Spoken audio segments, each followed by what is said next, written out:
Danny, you want to start this episode off with some trivia? Yes. All right.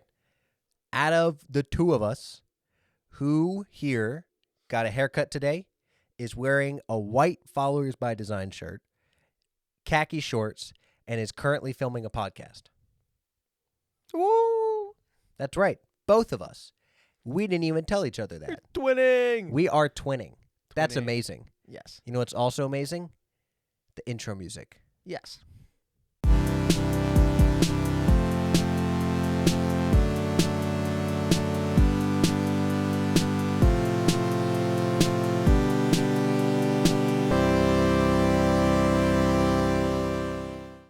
Yes, welcome back to another episode of Followers by Design. Today, we are talking about giving. Yes. Yes. Now, right off the bat, when I say giving, what do you think of? Giving. Giving. That's true. That's a good point. I was trying to define giving, like in a Christian context, and I was like, it's just giving back to the Lord. Like it's so simple. It's difficult to Watch this be define. the shortest episode that we have. Yeah. If you're a Christian, you should give. Give. So, there you go. Roll the credits. We have a special guest that just walked in. This is Luke. What's up, Luke? This is their dog. This is my dog. That's right. That's right. And he's a good dog. He's a good dog. He is. Yes. He's a lovely guy. Now, when we talk about giving, there's a few things that we should cover. What is giving? Why do we give? And how do we give? Yes. So when you think about giving, what is the first thing that comes to mind? So the first thing that comes to mind is, first of all, is it may seem easy to like just define giving, but I feel like we can go a little bit more in depth into what it is. The first thing that comes to mind is setting aside something special. Setting aside something special to give out. Because when you give something, you're not giving just what's the leftovers. You're just, you want to get, when you want to give something, you want to give something special. Yeah. Or at least for my end, I know that I'm a huge giver. So I know that if a gift's going to put a smile on your face, I'm happy to set aside something special to be able to give. And I feel like that's a great way of describing giving, is setting aside something special to give out. Yeah. And when God asks us to give, he asks us to give the first fruits. Yes. And there's a reason for that. Well, there's kind of two reasons for that. One, we should be giving our best to God. Everything we have is God's. Yeah. So it's very considerate of God to let us have some of it, is a good way of putting it. Yeah. But also, sacrifices were meant for a lot of things. But did you know that the sacrifices and the tithings of Israel actually went to the Levites? And that's how they lived. The Levites were the chosen tribe of the Israelites. And they were the only ones allowed inside, like, the inner part of the temple. And they were the only ones that could hold the sacred texts. They were the only ones that could do some of their sacrifices and things like that. And when the nation would bring their individual sacrifices, the first fruits, the best meats, the best grains, that's what fed the Levites. Yeah. That's what fed them. And those tithes and offerings, some of them went to the Levites, and that's how they got their salary. That's how they got paid. And so there's this cool design that God has when it comes to giving, which is helping further his kingdom. Yeah. Anybody in ministry that has a salary because people give. People giving to the church, people giving to your organization, or directly to you yourself. That's how you get your, day-to-day, your daily bread, if you will. And it's all because of the graciousness of others. Yeah. It's interesting because um we sometimes just think about giving, but we don't really think where it's going. Yeah. And sometimes that of like unknown of where it really goes, I feel like is something that doesn't allow people to give. Yeah. It doesn't make it seem important. Yeah. Yeah. Which is why I think it's really important that churches are very open and clear with where the money goes. Yeah. Because a lot of churches are really missions focused, for example, and a lot of money that they raise in their tithes and offerings goes and directly supports missionaries that are abroad, missionaries that are in their community.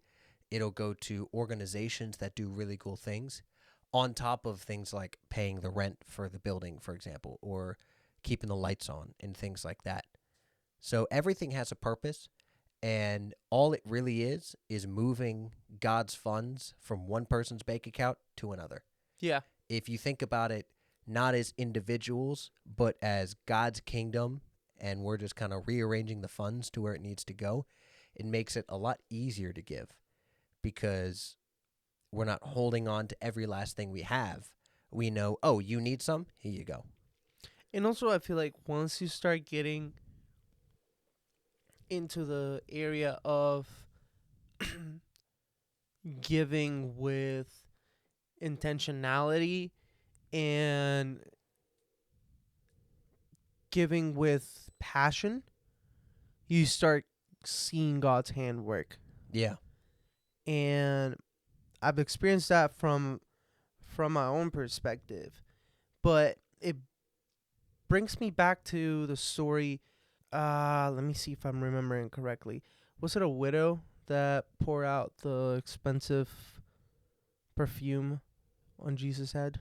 No, it was Mary.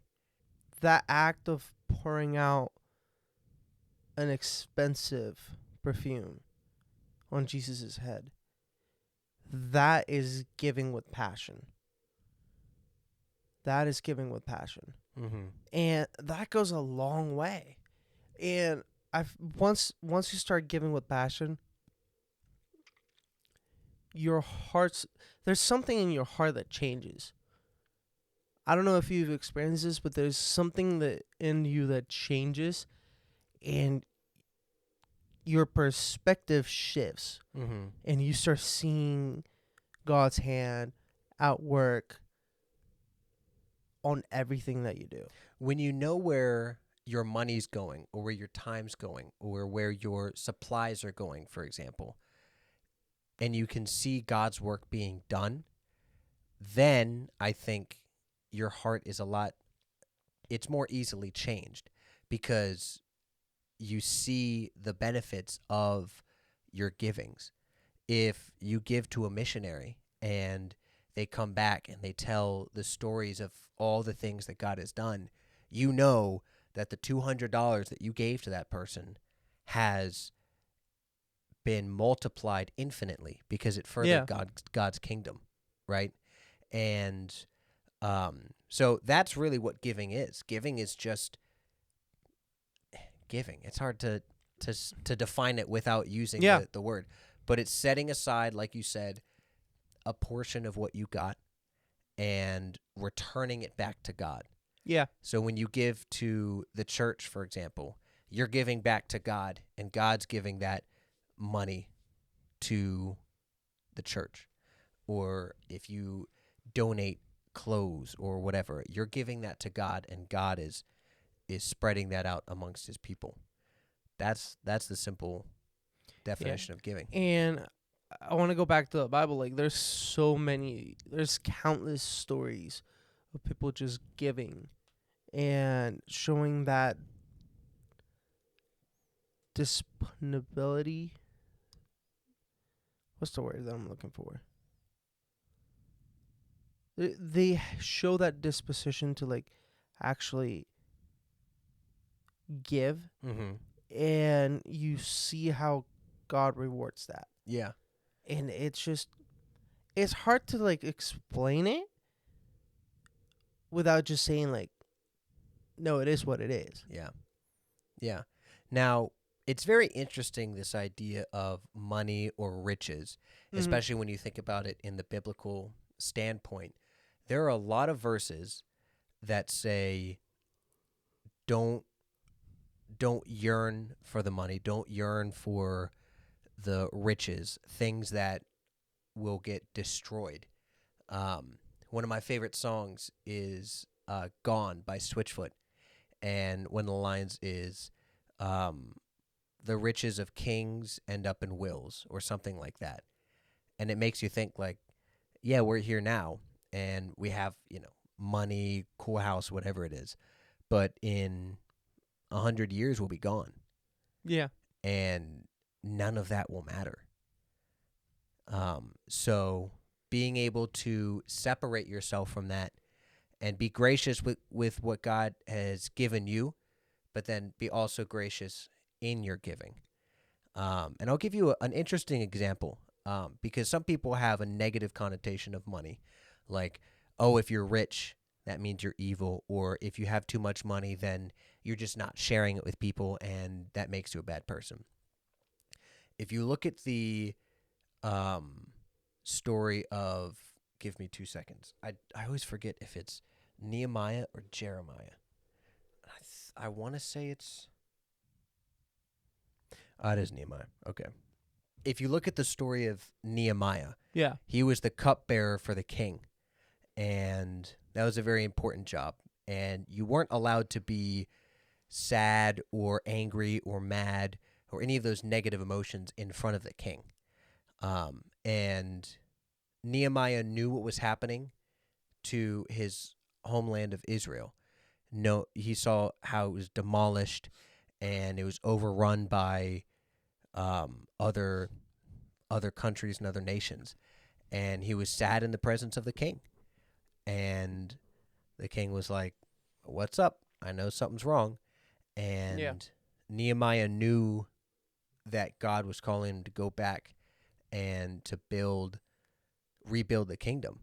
So Nehemiah, the night before or a few nights before, was intentional. He made a list of what he needed, both in traveling there, so horses, wagons, safe passage, whatever, and then he knew he needed resources, he needed people to build, all those things, and he had to confront the king and say, "Hey, essentially, can I have a whole bunch of time off of work and go back to my own nation? And would you be willing to grant me safe passage and a whole bunch of resources for this?"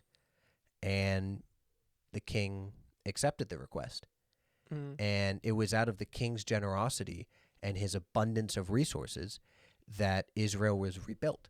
Yeah. So if you've got a lot of money, a lot of resources, that's not a bad thing. No. It's your attitude towards it. If your attitude is, look at all the things that God has granted me with, look at all the things that I can now serve other people with, that's a godly mentality. But if you're stuck on it, then Yeah. there's your idol. If you're being selfish about it and you're not looking to invest that into a ministry, Mm-hmm. invest that into somebody, to not only see that other person grow, but like see God's kingdom grow. Yeah. That's the difference between having money and like using it for a purpose and having money and being selfish about it. Yeah. And that's what a giving heart, it makes a difference. Mm-hmm. It's just it's hard to hide it. Yeah. Once you start giving, it's hard to just hide it. Mm-hmm. And it's hard to avoid it because once you start doing it, you're gonna start feeling good. And it's okay to feel good with giving. That's something I want to touch on, is when people give, they think it has to be a secret. They think that if you start feeling good about giving, or if people know that you give, it starts becoming the wrong reason of giving. Mm-hmm. But it's a fine line that goes by. It's okay to feel good when you give, and it's okay to feel fulfilled, because that's part of giving. Mm-hmm. It's just it's the reward of giving. And I know it's God giving you peace of mind and is giving you joy of just seeing that gift just keep going and do wonders. Yeah. It's just, I want to say God for a purpose put the joy of that you feel after you give, Mm-hmm. because it just helps create that culture of giving, Yeah. and it helps create that um that want Yeah. to give. Yeah. Exactly. So when we talk about why we give, Yeah. I guess in summary, it's one, because we don't own anything. Everything we have is the Lord's. Two, it helps further his kingdom. There are so many people in need, so many ministries in need, and a lot of people have the resources to give, and to give really generously. Yeah. And that goes to point number 3. When you do, you know that you are following the Lord's commands, and you are giving with a gracious heart. The When we talk about all these spiritual disciplines, if you do it without love, Mm-hmm. it's not worth anything, right? You can move mountains, but if you don't do it with love, it's worthless. Yeah. So same with giving. If like you touched on a little bit, if you're giving in front of everybody just to show that you're giving, you're not giving for the right reason. No. It's like that story of the really rich guy that went into the temple and Mm-hmm. was just like shoveling money, obviously drawing attention to himself. But that one, I believe she was a widow, and she gave one of the 2 pennies she had.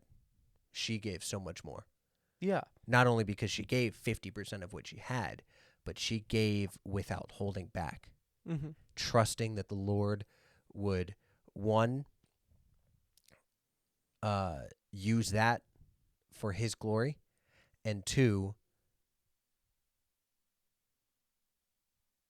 That God was gonna provide. yeah, that God was going to provide for her because she Mhm. was being faithful. Now, obviously, it doesn't mean that when you give, you're like, if I give $10, that doesn't mean I'm going to receive $10 worth of something back, Mm-mm. right? That's not how this goes. No, but God doesn't keep anything for himself.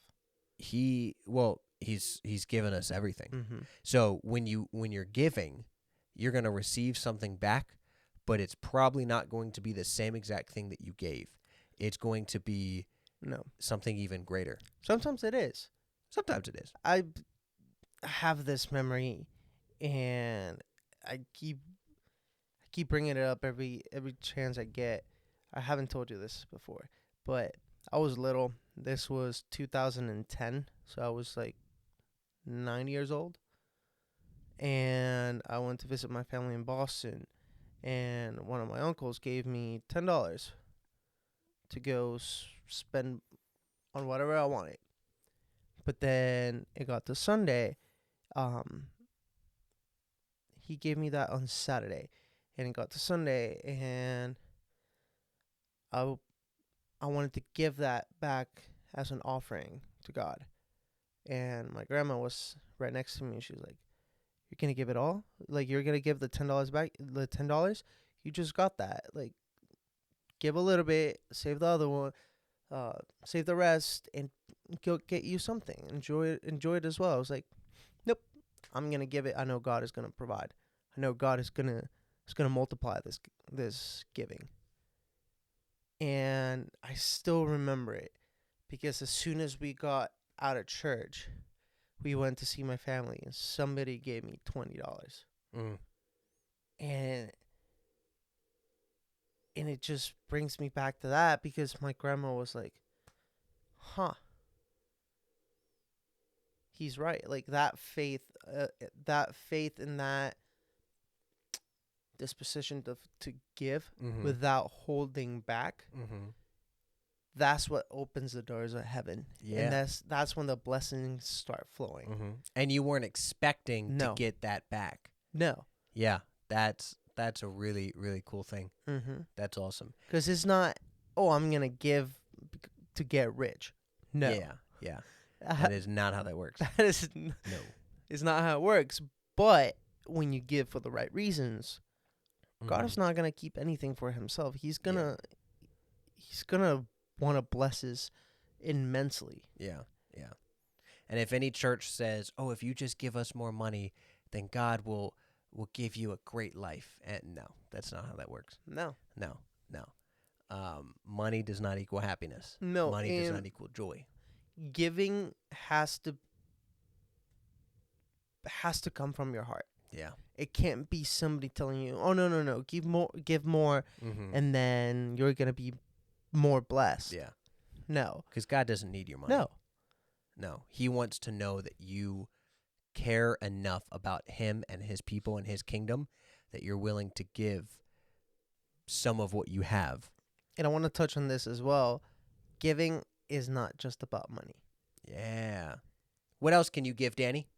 Time, Time, service, service, wisdom, knowledge. wisdom. Yeah. If you think about discipleship, that's a whole lot of giving. That's giving Yeah. your time. That's giving your knowledge. That's giving your wisdom. That's a form of giving. Yeah, I know that when we talk about giving, our first instinct is to go, "Oh, money." Yeah. But money is not always the answer.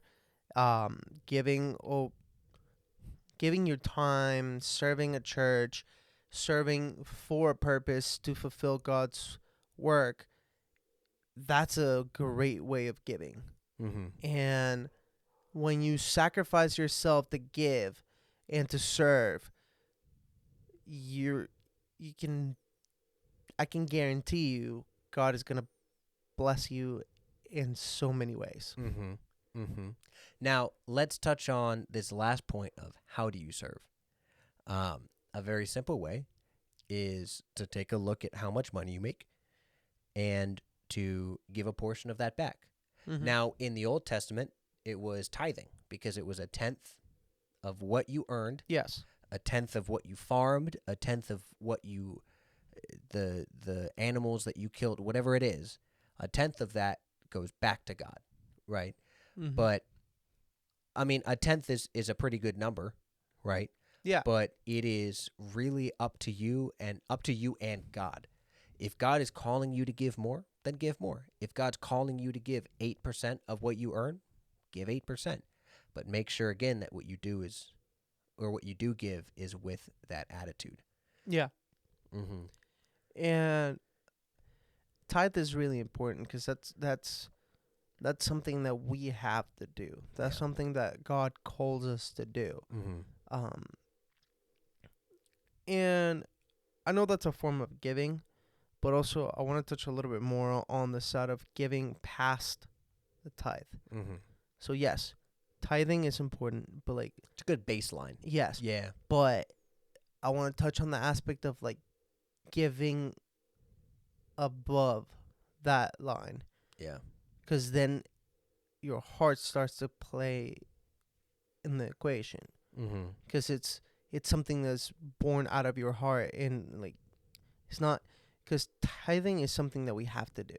Mm-hmm. That is something that God calls us to do, but giving above that is something that's born on our heart, and it Mhm. like there's a difference. Yeah. There's Yeah. a difference. Now, that doesn't mean that if you are unable to give 10%, like if God is calling you to give 8%, that doesn't make you less than Yeah. or anything like that. But that remembering that you can give 8% of your salary, for example, but give Yeah. like 3 hours a day to volunteer work or into pouring into disciples or into whatever different ministry you have, that like service is an aspect of giving. Yeah. And so obviously it's not all about money. and the amount isn't what matters. No. Yeah. And honestly, I feel like the amount is something that comes from like you and God. It's Mhm. something that comes between you talking to God, Yeah. and something that like is a deep feeling that it doesn't have to be huge amounts of money. It also doesn't have to be as little as possible, but it's just when you're giving the right amount, you will know. Yeah. Yeah. You will know. It's also helpful to talk about these things with Yeah. other people, right? We always talk about accountability and how important it is. If you don't know how much to give, obviously, pray about it, be in the Word, really listen to God, take some time and figure that out. But you can also talk to other people that are in a similar situation, right? And see how they give and what works for them. Sometimes you might give a little bit to your church, and then you give some to a missionary, and you give some to an organization, and that's how people split it. Some people give everything, all of their givings, to the church. So whenever they volunteer their time, it's with the church or with one of their ministries.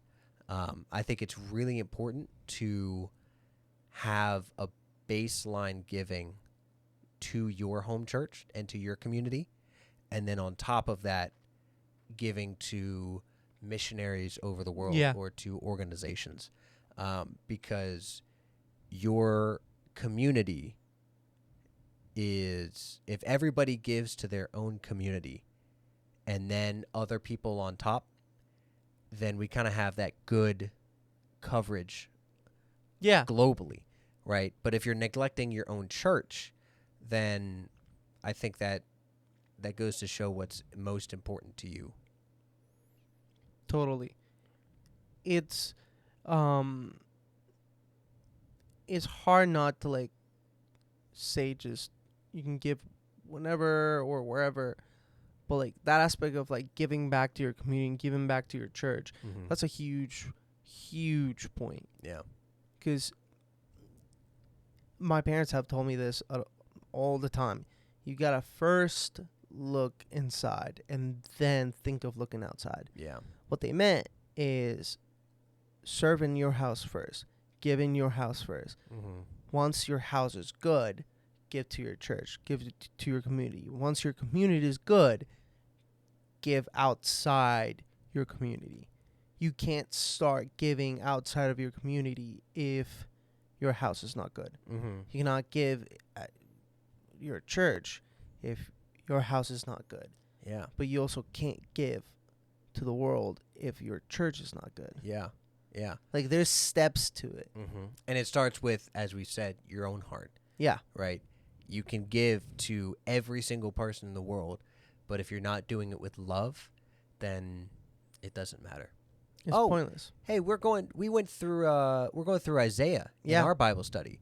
And within the first half of the first chapter, God what was the heading? God has had enough. Yeah. God is looking at the sacrifices that the Israelites are making, and he's like, this means nothing to me. And he's referencing what's happening in 1 Samuel.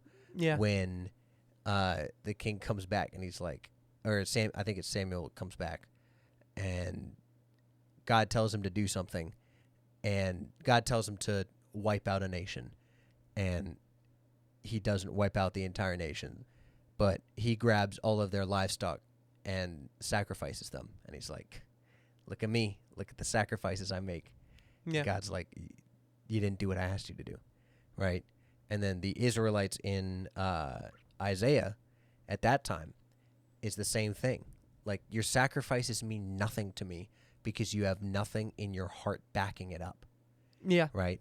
So it's not about the amount. It's not about the time. It's not about the quantity.